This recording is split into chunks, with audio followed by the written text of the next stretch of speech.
It's a sad story, but there are some things that veterans really need to be aware of talking about VA pension. Our country, now thousands of veterans are being served a bill because of government oversight. Thanks for joining us for 10 Tampa Bay at 6. I'm Dave Wagner. And I'm Carolina Lead. Right now, many low-income veterans receiving pension payments from the VA are being hit with letters saying they need to pay back thousands and thousands of dollars. 10 Tampa Bay's Aaron Parsetian shares the story of a local Marine who reached out to 10 Tampa Bay saying he'll be underwater if forced to pay what he's told he owes. Simplify. Patrick McFeely is one of the few and the proud. Outside his Sarasota County mobile home waves the Eagle, Globe, and Anchor alongside the flag he signed up to defend. My partner passed away. I came down here, and I love it down here. The Marine Corps veteran makes ends meet with pension payments from the VA, and after he turned 62, Social Security. It was like $2,400 a month. Not a lot, but enough to get by. And things were fine until a few weeks ago when he got a letter in the mail. Your entitlement to compensation and pension benefits has changed. As a result, you were paid $108,000 more than you were entitled to receive. The Department of Veterans Affairs says McFeely was overpaid more than $100,000, and they will withhold money each month to pay back his debt. All right, that's about it. I don't want to go over the whole video. It is a bit long, but you get the gist, right? He owes $108,000, and I think that letter said $221 per month. I don't know what that math ends out to be, but there's a good chance that he's not going to make it, right? So it's just I saw that the last second, $221 per month to $108,000. That's a lot of months. So it's like, are you trying to collect that or not? Jason, what are your thoughts on VA pension and Social Security? You know, it's so first we have to dive into the why, right? Mm-hmm. Why does this happen? So why this happens is because there is what's called a maximum allowable pension rate, and it's confusing because they call it that because the VA doesn't say things the way that they really should. Kind of like pension doesn't really sound like a benefit that you would receive as a veteran. So let's put a little bit of clarity here. The VA has a low and no income safety net program called VA pension.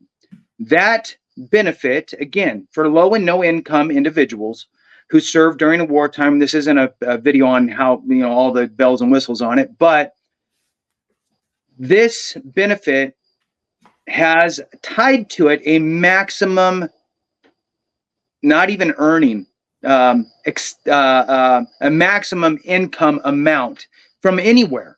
Okay. The maximum allowable pension rate includes any other dollars and cents that are coming in a way.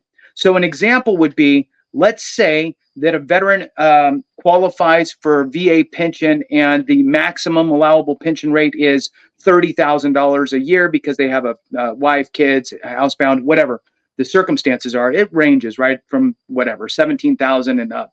But just to use easy math, $30,000 a year, but they're receiving $10,000 from Social Security. The VA goes, well, that's income coming in. And again, there's some caveats to that. There's certain things that you can deduct down of that amount. But just again, to use easy numbers, 30,000 maximum allowable, 10,000 Social Security subtracted from the total allowable leaves you with $20,000. In this situation, what happens is sometimes the VA doesn't know that you're receiving that 10,000 Social Security.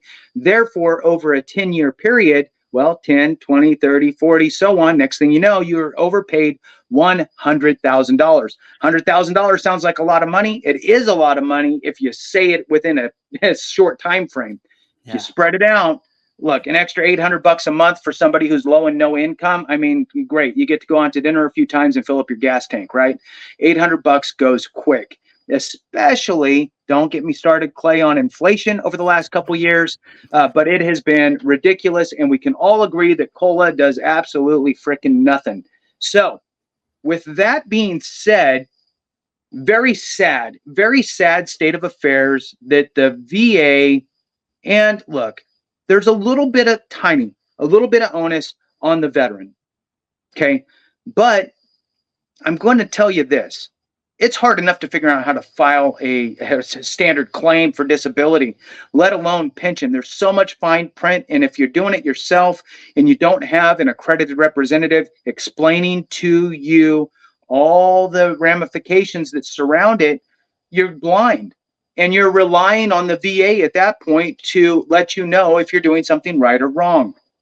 So here we are, 10, 12 years down the road in some cases with this pension recovery, and the VA is coming back to claw back this money. Clay, I think that there should not be the ability to stretch that far back. Mhm. The VA should be working, and they do, and they're supposed to. But it hasn't been seamless. They should be working with the Social Security Administration. Social Security numbers aren't changing, right? So it should be a pretty easy data dump into an Excel sheet and cross-reference type of a situation. You're the data guy. Let me know your thoughts on what you believe the VA could have done with working, interdepartmental between the two different departments or administrations or whatever to figure this out, so we could avoid this type of situation for the most vulnerable of all of us, by the way. I mean, you're talking about somebody who's receiving pension. You start clawing back money, even if it's a few $100, and that could throw somebody onto the streets. Yeah. So when you look at one, I agree with everything you said. And I look at the points of failure first. You have to understand the problem, right? So I do like how you mentioned there's some sort of responsibility on the veteran side, which is true, although I would not blame the veteran in this certain context, but that's a point of failure. From the veteran to the VA, or the veteran understanding Social Security and VA pension. That's one point of failure. Another point of failure is whatever VA automated processing system they're using should be able to pull data from Social Security. Not to, I'm going to keep this very short. It makes me think of VA's overreach and Second Amendment rights. Like, if you can overreach into another department, why can't you overreach into Social Security and just say, hey, this Social Security number, are they receiving pension? Yes, no. That's an automated processing system issue. The third thing is it was $108,000. Now we're going to use easy math. Let's just say the maximum allowable is 30, which I think it's actually like 22 or 23. Don't quote me on that, though. That's just the last number I saw. But let's just say it's 30 and his VA pension was 20. So the Social Security is 10 grand a year, right? A year. So that's a little bit less than $1,000 per month. And that's what you were describing, Jason. But you look at the data to $108,000. That's over 10 years. That's like 10 years, 10 months. And it's like, okay, how many failures occurred? The veteran had one failure, two really, understanding Social Security and VA pension, and then informing the VA. But that happened 10 years ago.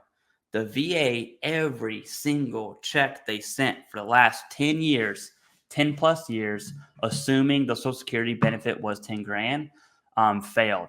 And what I would like to see personally is the VA's got to accept some responsibility here. You can't pin it on the veteran. Although legally speaking, from a complete legal perspective, yes, the veteran owes 108 grand. It's $221 per month for what, till he dies? Like, I don't know what that math is. 221 divided by 108, or flip those around. But it's a lot. It's a lot of months. But Yeah. I would like to see the VA take responsibility and then say, hey, you know what? We made a mistake. However, we're going to go back 1 year. So you have to pay back 1 year's worth. Because it's like you're going to pin your mistakes, $108,000 worth of mistakes, on a veteran who, like you said, is literally the most vulnerable of the veteran population. VA pension's not, if I was to rename VA pension, which I wouldn't call it that either, I would call it VA welfare, because that's what it is. It's a safety net. It's welfare, and safety nets are important for society. Where I grew up, the median income is very low. We'll just say that. And so a safety net is required for any functioning society.